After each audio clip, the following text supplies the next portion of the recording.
নমস্কার বন্ধুরা, chef Shrabani daily vlog চ্যানেলের পক্ষ থেকে সবাইকে স্বাগত জানিয়ে আজ আবার একটা রেসিপি আপনাদের সাথে শেয়ার করতে চলেছি। আপনারা প্রথম থেকে পুরো ভিডিওটা শেষ পর্যন্ত দেখতে থাকুন। ভালো লাগলে একটা লাইক দিয়ে আমার পাশে থাকুন ও বন্ধুদের সাথে শেয়ার করে দিন। আজকে বানাবো পোনা মাছের ঝোল বড়ি ও আলতি দিয়ে। চলুন তাহলে শুরু করি। তো দেখুন বন্ধুরা, তার জন্য পোনা মাছ কেটে ধুয়ে লবণ হলুদ মাখিয়ে নিয়েছি। আর এই দেখুন গ্যাস ধরিয়ে কড়াই বসিয়েছি। কড়াইয়ের মধ্যে পরিমাণ মতো সাদা তেল দিয়েছি। তেল ভালোভাবে গরম হয়ে গেছে।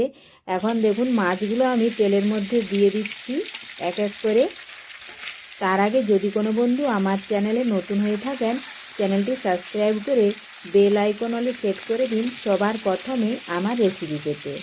তো দেখুন বন্ধুরা, আমি সমস্ত মাছগুলো তেলের মধ্যে দিয়ে দিয়েছি। এখন এক পাশ ভালোভাবে দেখুন ভাজা হয়ে গেছে, আমি আরেক পাশ উল্টে নিচ্ছি। এই দেখুন বন্ধুরা, একে অপরের সঙ্গে লেগেছিল, এই জন্য তাড়াতাড়ি উল্টে গেল। তো দেখুন ভেঙে যাচ্ছে না। এই দেখুন এইভাবে আবারও এক পাশ ভেজে নেব। দুপাশেই লাল লাল করে মাছগুলো ভেজে আমি তুলে নেব। এই দেখুন ভাজা হয়ে গেছে। এখন আমি ছাড়িয়ে নিচ্ছি। মাছগুলো একটু কিন্তু কড়া করে ভাজতে হবে। এই দেখুন দুপাশে ভাজা হয়ে গেছে। এখন আমি তেল ঝরিয়ে মাছগুলো তুলে নেব।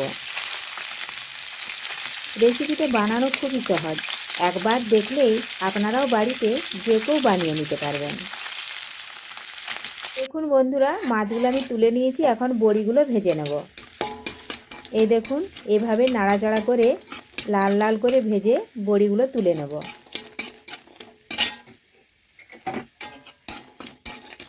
আর এখন যে কোনো রান্নায় বড়ি ছাড়া সম্পূর্ণ রান্না যেন অসম্পূর্ণ হয়ে থাকে।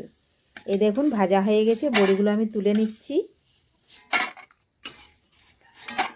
এরপর আমি কচু বা আলতি সেগুলো আমি সেদ্ধ করে রেখেছিলাম। এই দেখুন এগুলো ছোটো ছোটো করে কেটে নিয়েছি আর ভেজে নিচ্ছি। একটু সামান্য লবণ দিলাম।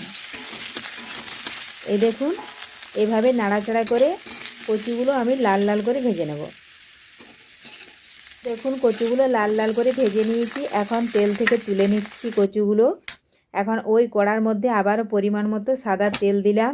তেল একটু ভালোভাবে গরম হয়ে গেছে, দিলাম আমি তেজপাতা, গোটা জিরে, পাঁচফোড়ন একটু ভেজে নিয়েছি। এখন দিলাম পেঁয়াজ কুচি। পেঁয়াজও এখন নাড়াচাড়া করে একটু লাল লাল ভেজে নেব।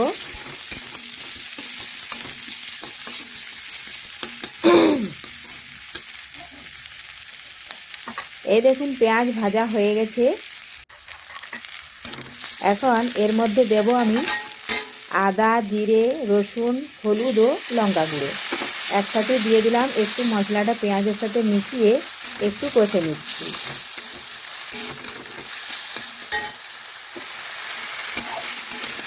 এই দেখুন এইভাবে যদি শুকিয়ে যায় অল্প অল্প একটু জল দিয়ে দেবো। জল দিয়ে দিয়ে বেশ কিছুক্ষণ ধরে মশলাটা করতে হবে।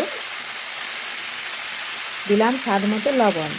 লবণও ভালোভাবে নাড়াচাড়া করে মশলার সাথে মিশিয়ে নিচ্ছি। এখন একটু দিচ্ছি জল। এইভাবে জল দিয়ে দিয়ে মশলা ভালোভাবে কষাতে হবে যতক্ষণ না মশলা থেকে তেল ছাড়তে শুরু করছে।